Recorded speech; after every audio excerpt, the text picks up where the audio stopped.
नमस्कार दोस्तों, आज हम हल करेंगे प्रश्नावली 14.3 का प्रश्न क्रमांक 5, जिसमें हमें कहा गया है निम्नलिखित सारणी 400 नियॉन लैंपों के जीवन कालों को प्रदर्शित करती है। एक लैंप का माध्यक जीवन काल ज्ञात कीजिए। और दोस्तों यहाँ पर हमें सारणी दी गई है, जैसा कि आप देख पा रहे होंगे। तो यहाँ पर हम देखें, अभी ये वाला जो बॉक्स जो है नहीं देखें, संचयित बारंबारता वाला। हमें प्रश्न में दी गई जीवन काल घंटों में और लैंपों की संख्या हमें दी गई है। यहाँ पर हमें जो है दोस्तों इसका माध्यक निकालना है। यहाँ पर हमें कहा गया एक लैंप का माध्यक, लेकिन इससे आपको कंफ्यूज नहीं होना है।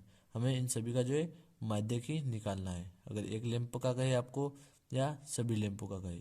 तो उसके लिए दोस्तों, जैसा कि हम जानते ही, माध्यक ज्ञात करने के लिए हमें संचयित बारंबारता, जिसे हम संचयित आवृत्ति भी कहते हैं, उसकी हमें ज़रूरत होती है। तो यहाँ पर हम लैंपों यानी बारंबारता की सहायता से संचयित बारंबारता जो है निकालेंगे। तो यहाँ पर हम देखें दोस्तों, यहाँ पर सबसे पहली बारंबारता है हमारी 14। तो यहाँ पर हमारी संचयित बारंबारता भी रहेगी, पहली वाली 14 ही रहेगी। तो हम लिखेंगे 14, और फिर इस वाले 14 में हम जोड़ देंगे 56 को। तो दोस्तों 56 को अगर हम 14 में जोड़ेंगे तो यहाँ पर जो हमें 80 प्राप्त होगा। फिर इसी प्रकार यहाँ पर 80 को हम 60 में जोड़ देंगे तो यहाँ पर जो हमें 140 प्राप्त होगा। तो हम लिखेंगे 140, और फिर 140 में हम जोड़ देंगे 86 को। दोस्तों यहाँ पर हम देखेंगे, यहाँ पर हमारा जो है 80 नहीं आएगा, क्योंकि यहाँ पर हम 14 और 56 को जोड़ेंगे तो यहाँ पर हमें 70 प्राप्त होगा। तो हम लिखेंगे 70, और फिर 70 में हम 60 जोड़ेंगे तो यहाँ पर हमें 130 प्राप्त होगा। तो हम लिखेंगे 130, और फिर 130 में हम जोड़ेंगे 86, तो यहाँ पर हमें 216 जो है प्राप्त होगा। फिर यहाँ पर हम 216 में 74 जोड़ेंगे दोस्तों, तो यहाँ पर जो हमें 290 प्राप्त होगा। तो हम लिखेंगे 290, और फिर 290 में हम जोड़ेंगे दोस्तों 62 को। तो यहाँ पर जो दोस्तों हमें प्राप्त होगा 352। तो यहाँ हम लिखेंगे 352, फिर यहाँ पर हम 352 में जोड़ देंगे 48 को। तो यहाँ पर जो दोस्तों हमें 400 प्राप्त हो जाएगा। तो हम लिखेंगे 400। अब यहाँ पर हम माध्यक का जो फॉर्मूला देखेंगे, इसमें हम देखेंगे एल को दोस्तों। तो एल जो होता है हमारा सबसे बड़ी बारंबारता जो है उसका वर्ग अंतराल की न्यूनतम सीमा। तो यहाँ पर जो सबसे बड़ी बारंबारता है हमारी ये वाली, तो सबसे बड़ी बारंबारता हो जाएगी हमारी एफ। तो हम लिखेंगे एफ, और इसका वर्ग अंतराल जो है यानी ये वाला, इसकी निम्नतम सीमा जो है 3000, ये हो जाएगी एल। तो हम लिख देते हैं इसको एल बराबर 3000, और एफ जो हो जाएगा 86। तो हम लिखेंगे 86, और फिर हम लिखेंगे एन बराबर, यानी एन ये वाला। तो यहाँ पर हम देखेंगे दोस्तों, इन सभी लैंपों को जोड़कर ही हमें यहाँ पर जो है संचित बारंबारता प्राप्त हुई है, यानी ये जो है आखिरी वाली संचित बारंबारता हमें प्राप्त हुई है वह इन सभी का योग है। तो यहाँ पर एन हो जाएगा हमारे पास 400। तो हम लिखेंगे 400, और फिर देखें सी एफ। तो सी एफ जो होता है दोस्तों, जो हमारी बारंबारता होती है उसकी संचित बारंबारता जो होती है उसकी जस्ट ऊपर वाली बारंबारता जो होती है, यानी ये वाली हो जाएगी सी एफ। तो हम लिखेंगे सी एफ बराबर 130, और फिर देखिए हम एच को। तो एच जो होता है दोस्तों वर्ग अंतराल जो है उनके बीच का गैप, यानी यहाँ पर हम देखें 2500 और 3000 के बीच जो है 500 का गैप है, और 3000 और 3500 के बीच भी 500 का गैप है। तो एच हो जाएगा हमारे पास 500। अब इस मान को जो है दोस्तों हम इस फॉर्मूले में रख देते हैं।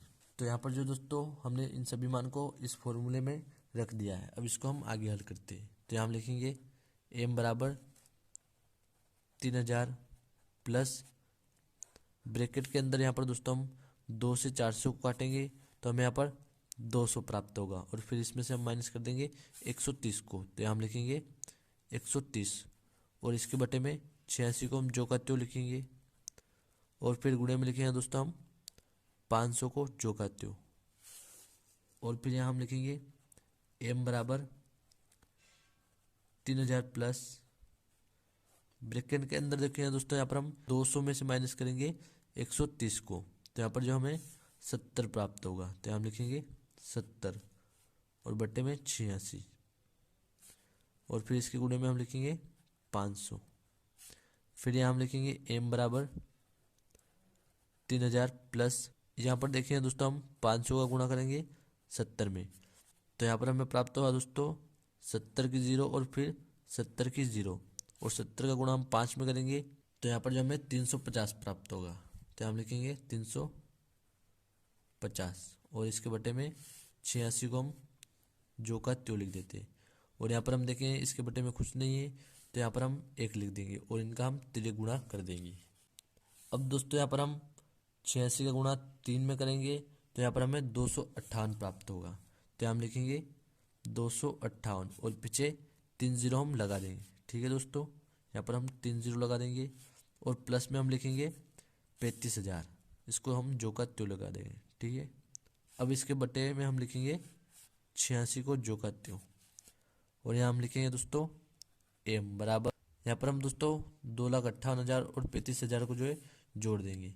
तो यहाँ पर हम लिखेंगे 3 जीरो को हम जो का त्यों लिख देते हैं यहाँ पर, और अब यहाँ पर हम 5 और 8 को जोड़ेंगे, तो यहाँ पर हमें 13 प्राप्त होगा। तो 13 की हम लिखिए 3 और 1 हो जाएगी हासिल, तो 5 और 1 6 और 3 हो जाएगा 9।